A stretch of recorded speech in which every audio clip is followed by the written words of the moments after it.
요한복음 5장을 보면 이제 베데스다 연못가에 있던 38년 된 병자를 고치시는 주님의 그 사건이 나옵니다. 그 사건 이후에 주님께서 또 많은 병자를 고치셨습니다. 또 요한복음 6장에 와서는 또 우리 예수님께서 오병이어의 기적을 일으키십니다. 그래서 수많은 사람들이 예수님을 쫓아다니기 시작합니다. 오병이어의 기적을 일으키셨을 때 그 빵과 물고기를 먹은 사람들의 숫자가 5,000명이 넘는다고 성경은 기록되고 있습니다. 그 숫자는 남자들만을 기록한 숫자이기 때문에 아마 거기서 먹었던 사람들의 숫자, 여자와 또한 아이들을 더한다면 더 많은 사람들이 주님을 쫓아다니고 있었던 것을 우리는 알 수가 있습니다. 근데 오늘 본문 말씀에 보면은 그렇게 주님을 쫓아다녔던 사람들이 66절 말씀에 그의 제자 중에서 많은 사람이 떠나갔다라고 증거하고 있습니다. 예수를 그렇게 쫓아다녔던 사람들이 어느 날 갑자기 많이 떠나기 시작합니다. 오늘날도 마찬가지입니다. 교회에서 믿음 생활하는 사람들이 떠나는 모습을 볼 수가 있습니다. 근데 여러분, 왜 수많은 사람들이 예수를 떠나게 되었습니까? 수천 명의 사람들이 그렇게 예수를 쫓아다니다가 갑자기 떠납니다. 그 사람들이 어떤 사람들이었습니까? 예수를 왕으로 삼고자까지 했던 사람들입니다. 근데 그 사람들이 예수를 떠난 이유가 바로 여기에 있습니다. 그 많은 사람들이 예수를 왕으로 삼고자 했던 그 이유는 자신들의 육신의 필요를 채워줄 수 있는 분이라고 믿었기 때문에 그렇습니다. 베데스다에 있는 38년 된 병자를 고치셨습니다. 그 누구도 고칠 수 없었던 그 병자를 고치셨고 또 다른 수많은 병자를 고치셨습니다. 그들은 주님께서 그 병자를 고치시는 모습을 보고 내가 예수님과 함께라면 평생도록 병 없이 건강하게 살 수 있다는 것을 그들은 그렇게 아마 믿고 있었을 것입니다. 오병이어의 기적을 일으키시는 주님을 바라보면서 이 주님과 함께라면은 평생도록 배고플 걱정은 없겠다고 아마 생각했을 것입니다. 그래서 수많은 사람들이 예수를 따라다녔던 그 이유는 육신의 만족을 위해서 쫓아왔던 것입니다. 자신들의 생각과 자신들의 계획과 자신들의 의지로 주님을 쫓아다니기 시작했습니다. 근데 주님께서 요한복음 6장에서 계속해서 증거하신 말씀이 무엇입니까? 나는 하늘에서 내려온 빵이라고 말씀하십니다. 나를 먹는 자들이 영원한 생명을 얻을 것이라고 증거하십니다. 사람들이 듣고 싶었던 것은 어떻게 하면 많은 빵을 먹을 수 있는가, 거기에 관심이 있었을 것입니다. 어떻게 하면 내가 더 건강하게 살 수 있을 것인가, 육신에 대한 그 만족을 그 주님 앞에 구하고 있었을 것입니다. 근데 주님께서는 그들이 원했던 것과는 다르게 계속해서 생명의 빵에 대해서 말씀하십니다. 나를 먹는 자, 나는 하늘에서 내려온 빵이니 나를 먹는 자는 영원한 생명을 얻을 것이라고 말씀하십니다. 결국은 그들이 생각했던 것과 주님의 뜻이 부딪히기 시작하는 것입니다. 그들은 육신의 필요를 따라 나왔고 육신의 만족을 위해서 나왔는데 주님께서 거기에 대해서 더 이상 말씀하지 아니하시고 오늘 본문의 말씀에 보면 오히려 더 정확하게 63절에서 살리는 것은 영이니 육은 무익하니라 라고 말씀하십니다. 살리는 것은 영이니 육은 무익하다고 말씀하십니다. 그 수많은 사람들이 예수를 쫓아온 이유는 바로 육신의 필요를 따라 나왔는데 주님께서 오늘 단호하게 살리는 것은 영이고 육은 무익하다고 말씀하시는 것입니다. 그래서 수많은 사람들이 그 말씀을 듣고 어떻게 되죠? 힘들어합니다. 그러다 결국에는 주님을 떠나게 되는 것입니다. 오늘날 교회에 나와서 예수를 믿고 믿음 생활하다가 떠나는 사람들이 많이 있습니다. 근데 대부분에 보면은 자신들의 어떤 육의 필요를 채워주지 못하기 때문에 떠나는 사람들이 많이 있습니다. 주된 이유가 무엇이죠? 기분 나쁜 겁니다. 내 육신의 기분이 나쁘다는 것입니다. 내 마음에 무엇인가 맞지 않는다는 것입니다. 근데 대부분의 원인이 어디에 있습니까? 내 생각에 있습니다. 내가 원하는 것에 있습니다. 교회는 이래야 돼. 성도들은 이런 모습이어야 돼. 우리는 이렇게 살아야 돼. 우리가 짜놓은 틀이 있습니다. 우리가 원하는 모습들이 있습니다. 그 모습대로 자기가 원하는 것이 이루어지지 않을 때 기분이 나쁜 겁니다. 그래서 교회를 쉽게 떠나는 것이고 그래서 그들은 온전한 믿음의 삶을 살지 못하는 것입니다. 주님께서 뭐라고 말씀하시죠?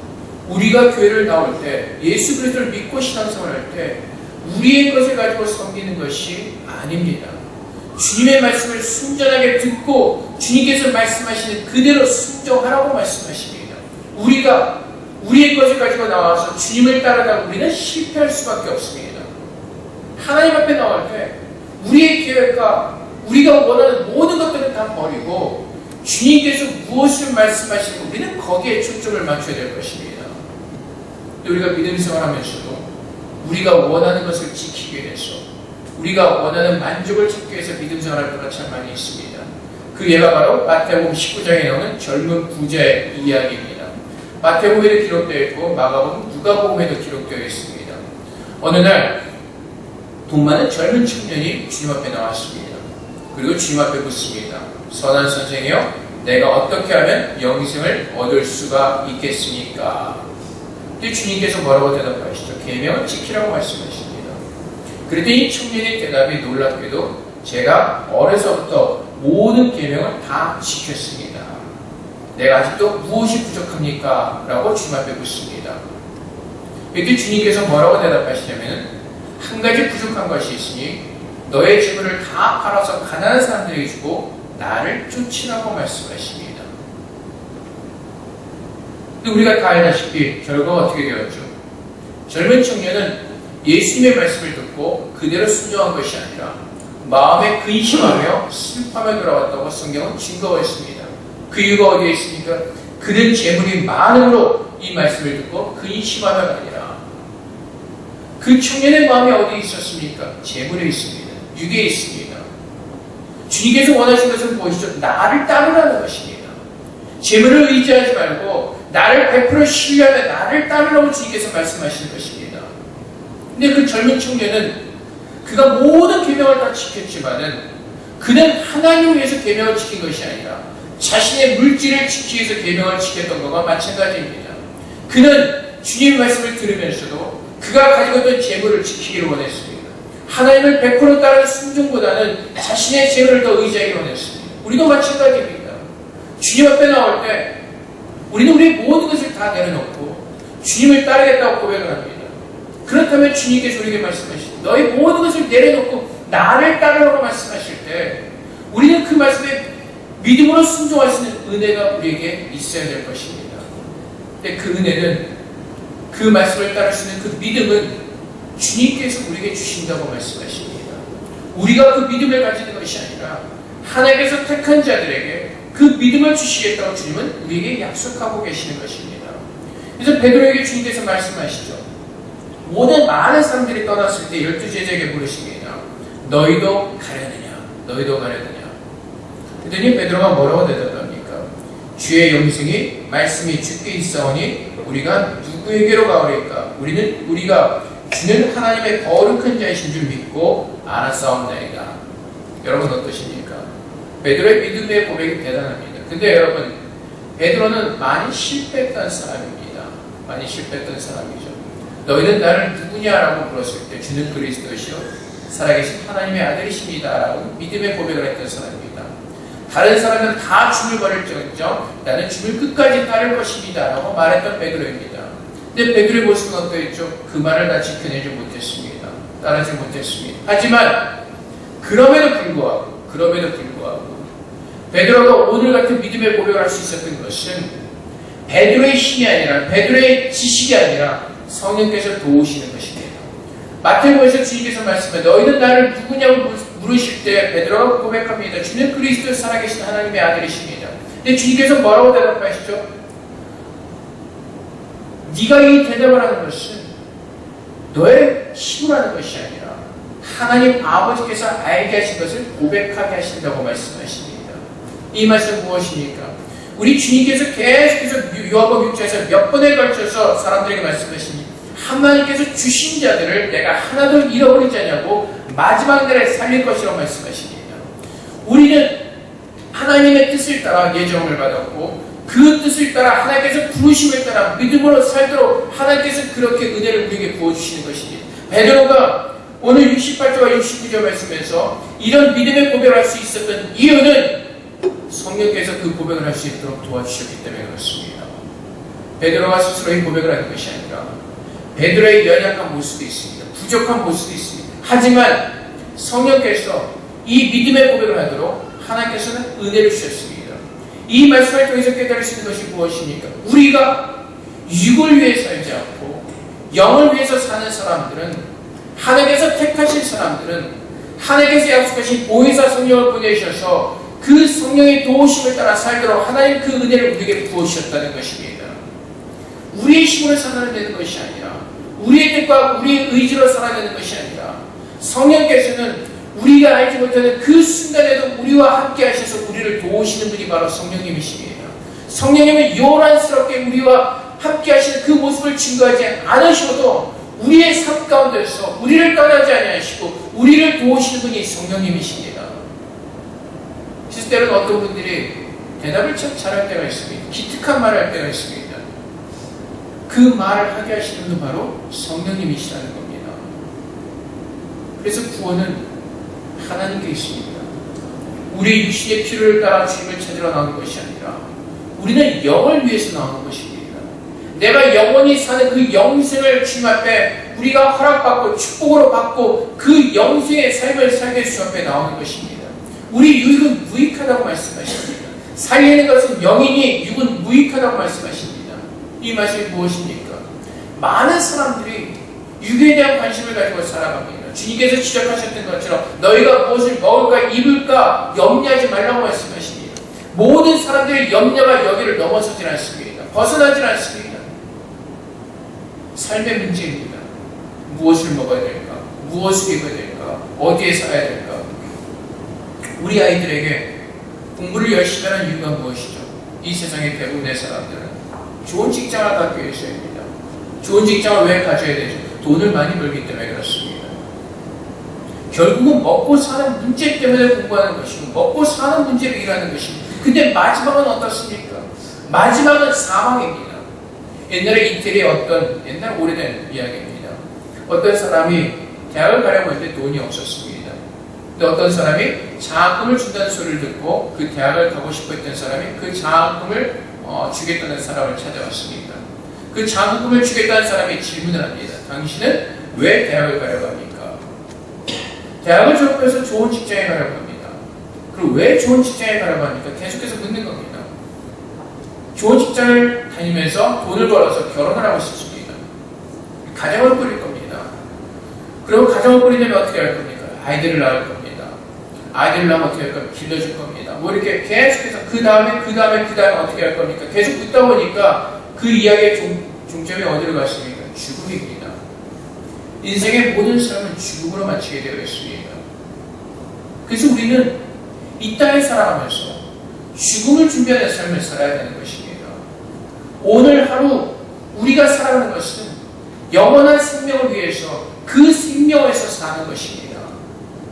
우리의 생명이, 우리의 날이 얼마나 될지 알고 사는 사람은 아무도 없습니다. 아마 여러분들이 들어오시다 보셨겠지만 문이 부서졌습니다. 어저께 바람이 세고 하다 보니까 충격으로 부서졌습니다. 그저께까지만 해도 일기예보 관측하는 사람이 태풍이 타이난 쪽을 지나갈 것이라고 예상을 했습니다. 그렇게 예보를 했습니다. 근데 어저께 밤에 보니까 노선이 바뀌었습니다. 이란 쪽을 지나가서 가다 보니까 북부 쪽에 그 타격이 더 심했습니다. 하루 사이에 태풍의 노선이 바뀌어버렸습니다. 계속해서 일기예보에서 이번 태풍 예측하기 힘들다고 계속 그렇게 보도는 했었습니다. 하지만 어쨌든 간에 하루 만에 태풍의 경로가 바뀌어버렸습니다. 그렇듯이 우리의 삶은 내일도 알지 못하고 사는 것이 바로 우리의 인생입니다. 그래서 하나님께서 우리에게 뭐라고 말씀하시죠? 오늘 하루를 살더라도 주님의 영생을 위해서 열심히 살라고 말씀하실 것입니다. 내일 어떻게 될지 모르니까 대충 살자 영세주의자처럼 사는 것이 아니라 주님께서 언제 오실지 모르기 때문에 오늘 그 주님의 오실 날을 준비하는 마음으로 하루를 하나님 앞에 온전한 마음으로 열심히 살라고 말씀하시는 겁니다.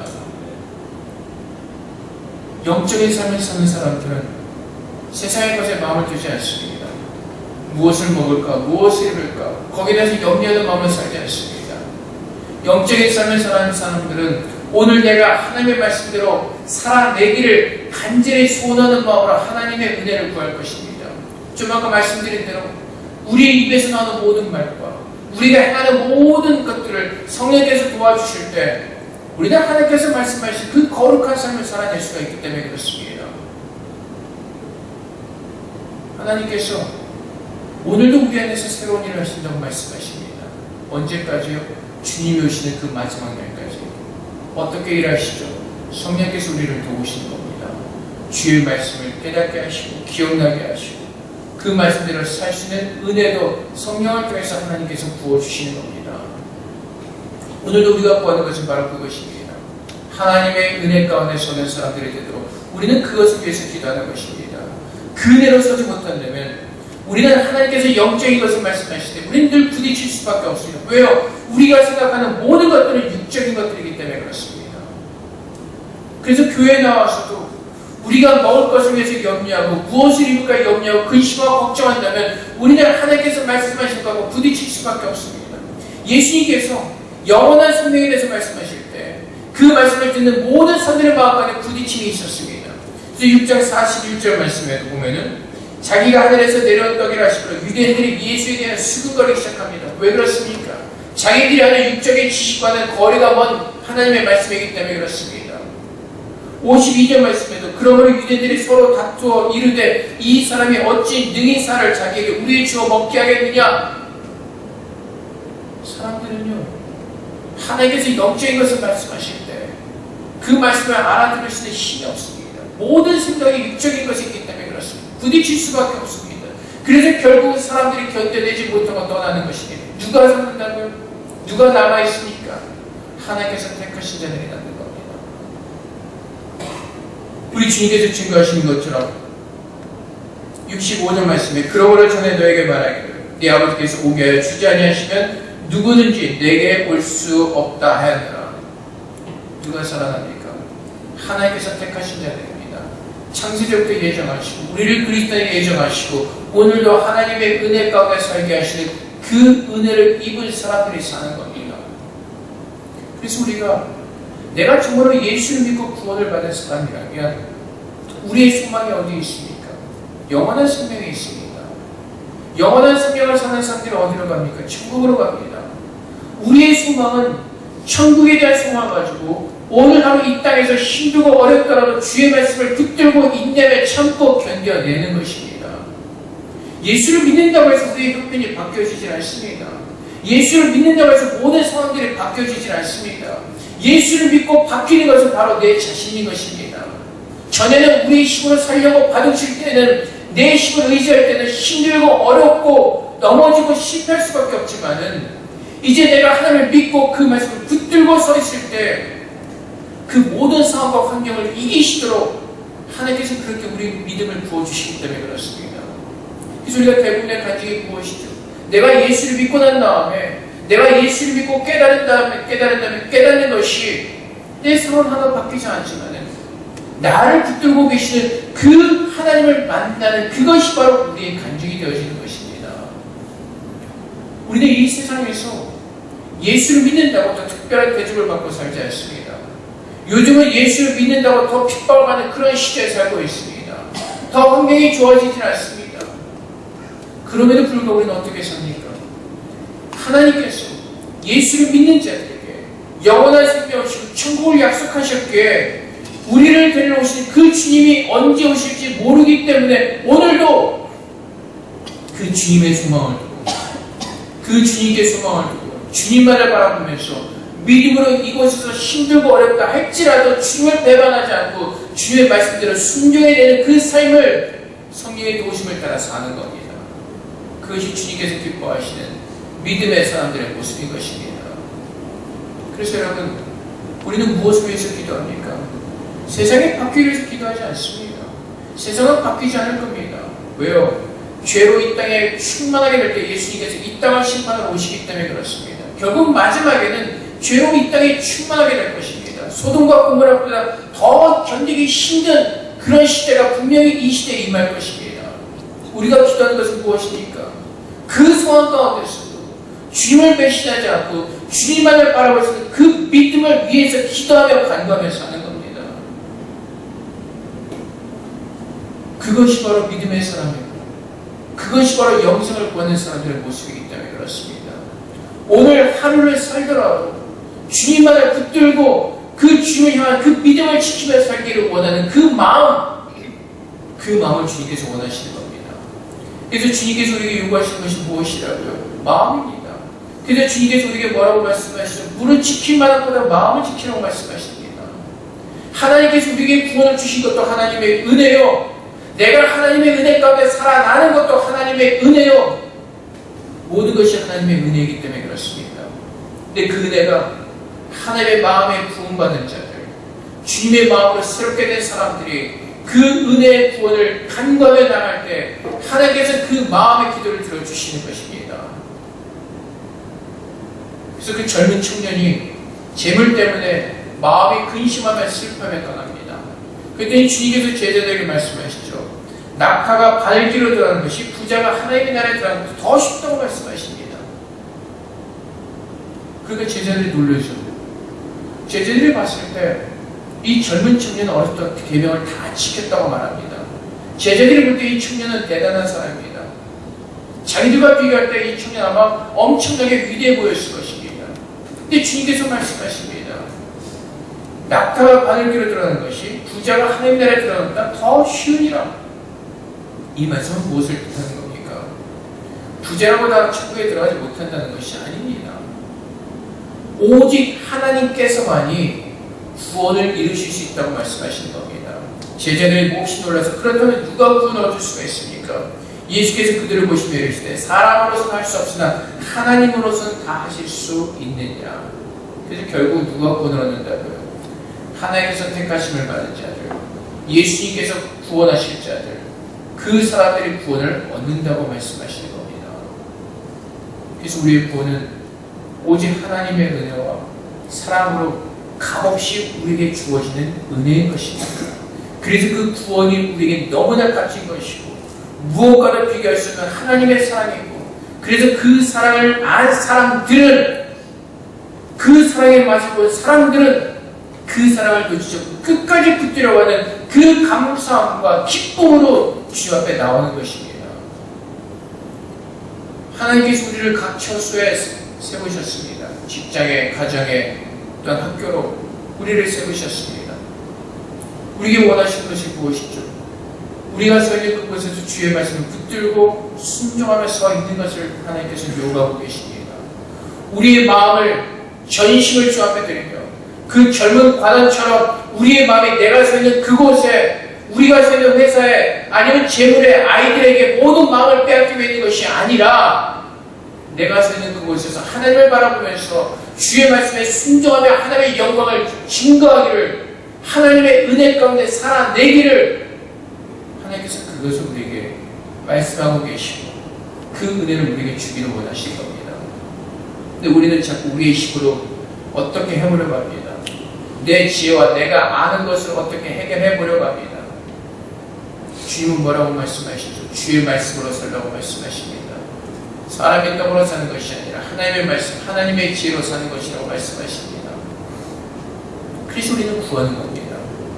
전능하신 하나님 앞에 서서 엎드려 그분의 거룩함을 우리가 높이며 찬양하며 그분의 지혜를 구하며 그분의 도우심을 구하며 그분의 인도하심을 구하는 겁니다.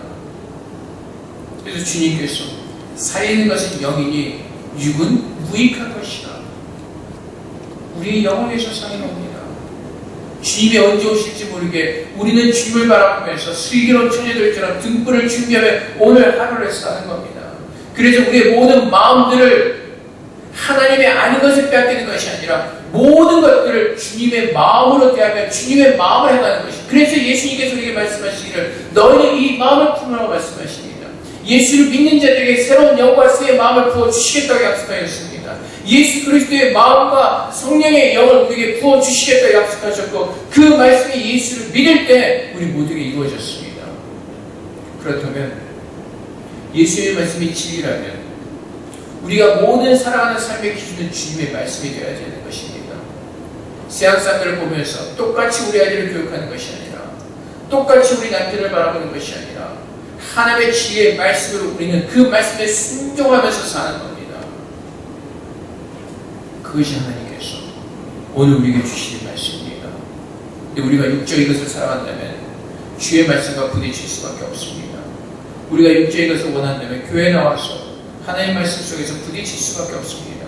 내가 원하는 것은 육인데 하나님께서 영적인 것을 말씀하시니 부딪힐 수밖에 없으니 괴로울 수밖에 없습니다. 세상 사람들이 원하는 말을 준다면 세상에서 너무나 편하게 잘 있겠죠. 다리를 꼬고 앉아서 편하게 될 겁니다. 여러분이 생각한 대로 다 이루어집니다. 그래서 휴스턴에 있는 그 교회 가면은 지금 뭐 레이크우드 교회인가요? 거기 가면은 사람들이 편하게 앉아서 쇼를 보는 것과 같이 아주 기분 좋은 말을 듣고 기분 좋게 나옵니다. 그리고 그것이 하나님의 은혜라고 착각을 합니다. 주의 말씀 우리의 골수를 쪼개고 우리의 양심을 찌르며 주의 말씀대로 살지 못하는 우리들의 연약함을 보게 하시고 말씀으로 돌이키게 하신 것이 하나님의 은혜입니다. 요즘은 그런 거짓된 것들이 너무나 많이 있습니다. 그리고 사람들은 그 거짓된 것에 열광합니다. 그래서 옛날에 제가 뉴욕 갔을 때 가는 서점마다 베스트셀러로 진열이 되어 있던 것이 바로 긍정의 힘이라는 책입니다. 하나님께서 그런 것을 말씀하지 않으십니다. 내 자신을 쳐서 주님의 은혜 가운데 복종시키라고 말씀하십니다. 주의 말씀에 따라 살도록 내 모든 것을 드리라고 말씀하십니다. 육신의 것들, 세상의 것들을 붙잡고 하나님을 찾는 것이 아니라 주님을 먼저 보고 주님을 먼저 따르라고 말씀하십니다. 근데 젊은 부자는 거기에서 실패하였습니다. 하나님을 따른다고 했지만 그는 결국은 그 자신을 지키기 위해서 주의 계명을 지켰던 것입니다. 하나님은 우리의 모든 것을 다 내려놓고 주님을 쫓으라고 말씀하십니다. 그래서 여러분들에게 한번 질문해 보시기 바랍니다. 내가 정말로 주님을 쫓는 사람들인지, 내가 정말 모든 것을 내려놓고 주님을 쫓는 사람들인지, 오늘 예배가 끝난 후에 주님께서 우리를 데려오신다면 여러분들 어떤 모습을 기다리시겠습니까? 죽음 되면 기대하는 마음으로 가슴에 두근거리면서 주님이 나를 데리러 오신대 라는 그 마음을 가지고 기다리시겠습니까? 아니면 아직 내가 조금 못한 것인데 주님 조금만 더 시간 딜레이 늦게 오시면 안 되겠습니까? 그 마음으로 서시겠습니까? 아마 걱정되는 일들이 많은 분들이 계실 겁니다. 혹시 주님이 나만 데려가시면 내 가족과 뭐 등등 여러 가지 많은 생각들이 있을 겁니다. 주님 뭐라고 말씀하시죠? 다 내려놓으라고 말씀하십니다. 가족들보다 나를 사랑한다 가족들을 더 사랑하는 것이 주님의 말씀에 합당하지 않다고 말씀하십니다. 우리는 주님이 최고가 되어야 되는 것입니다. 주님께서 말씀하시는 먼저 거기 우리는 순종하는 것이 하나님의 자녀로서의 특권입니다.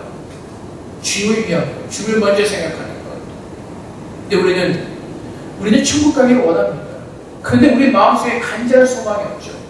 내가 조금만 더 이것을 이루면 아마 청년들 중에 하나님 제가 이제 결혼할 나이가 다 됐습니다. 저도 결혼 좀 한번 해보고 천국 가면 안 될까요? 애 좀 더 키워보다 가면 안 될까요? 우리 아이가 조금 더 큰 모습을 보고 가면 안 될까요?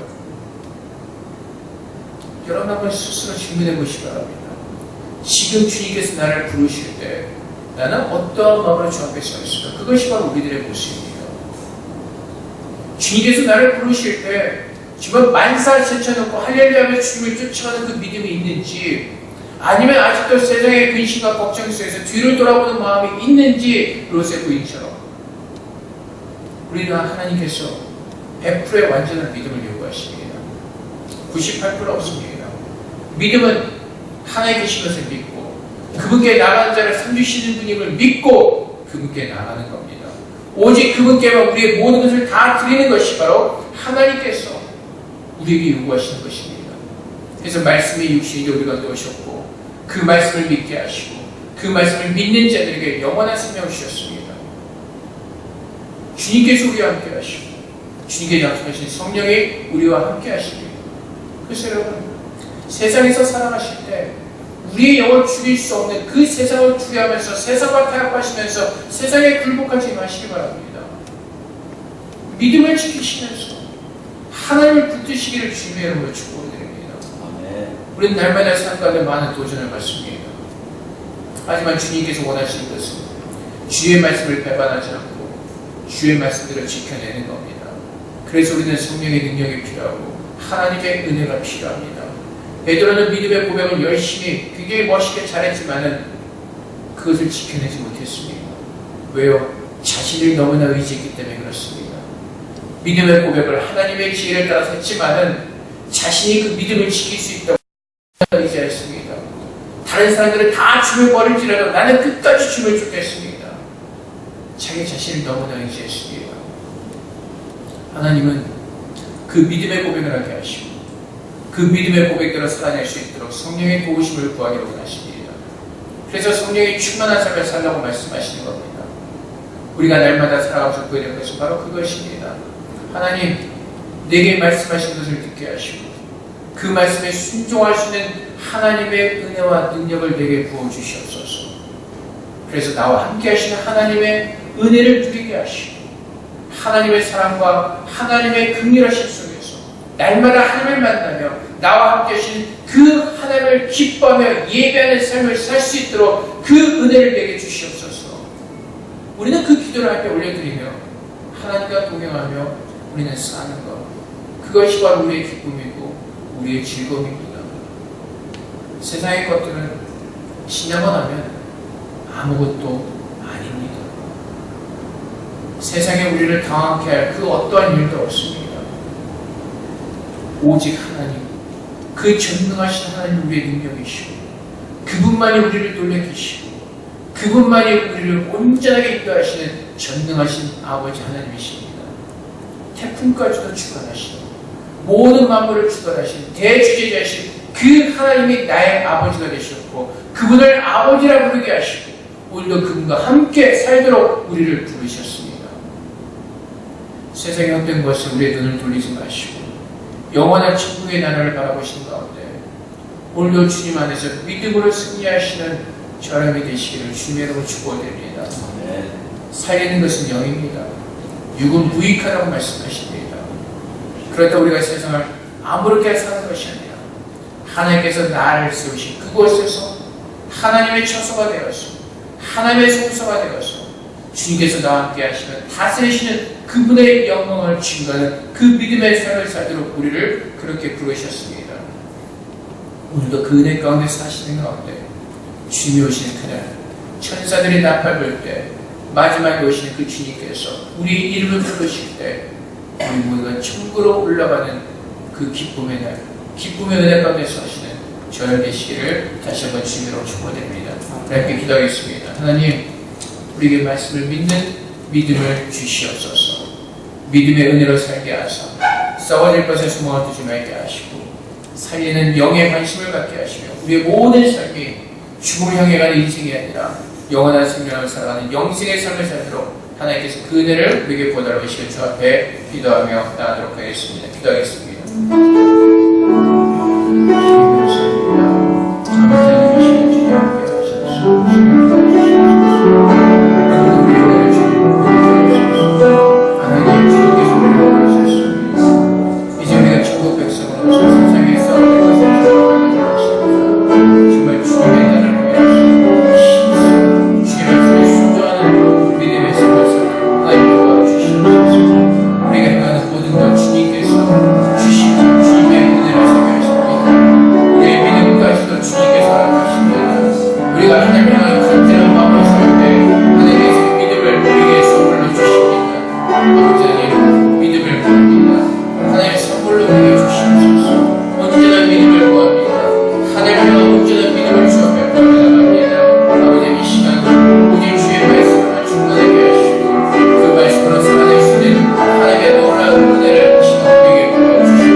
우리를 창세전부터 예수 그리스도 안에 예정하시고 말씀으로 우리를 낳으시고 부르셨습니다.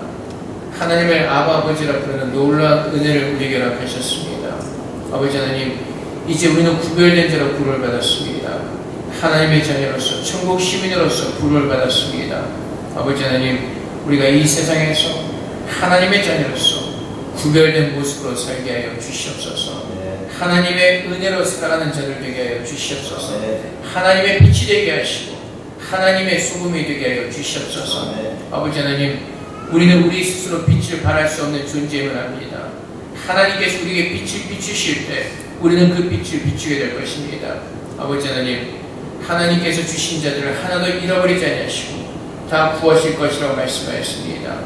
아버지, 주의 말씀의 은혜를 우리에게 부어주시옵소서. 주의 말씀을 듣게 하시고 믿게 하시고 또한 그 말씀대로 살아낼 수 있는 성령의 은혜를 우리에게 부어주시옵소서. 성령께서 깨닫게 하셨음에도 불구하고 우리가 어리석게도 우리의 힘과 우리의 의지로 살아가면서 실패하는 것이 아니라 아버지 하나님, 우리의 모든 것을 하나님께 맡기는 그 순종의 믿음의 제사를 하나님께 올려드리게 하여 주시옵소서. 내 안에 있는 모든 육적인 것들을 버리게 하시고 오직 주의 말씀으로만 충만케 하소서. 하나님의 말씀으로 우리를 거룩하게 하시고 순전하게 하시고 오직 주님의 은혜로만 가득 찬 믿음의 삶을 살아낼 수 있도록 하나님 도와주시옵소서. 아버지 하나님, 우리는 연약하고 부족합니다. 하지만 주님께서 약속하신 성령께서 오늘도 우리 가운데서 함께 하시며 우리를 도우신 줄 믿고 감사합니다.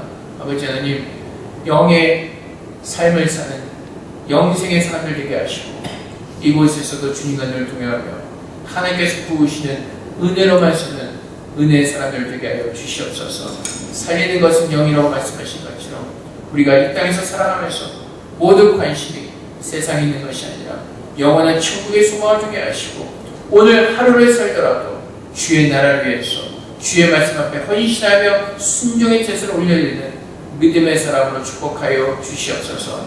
감사하며 예수 그리스도 이름으로 기도합니다. 아멘.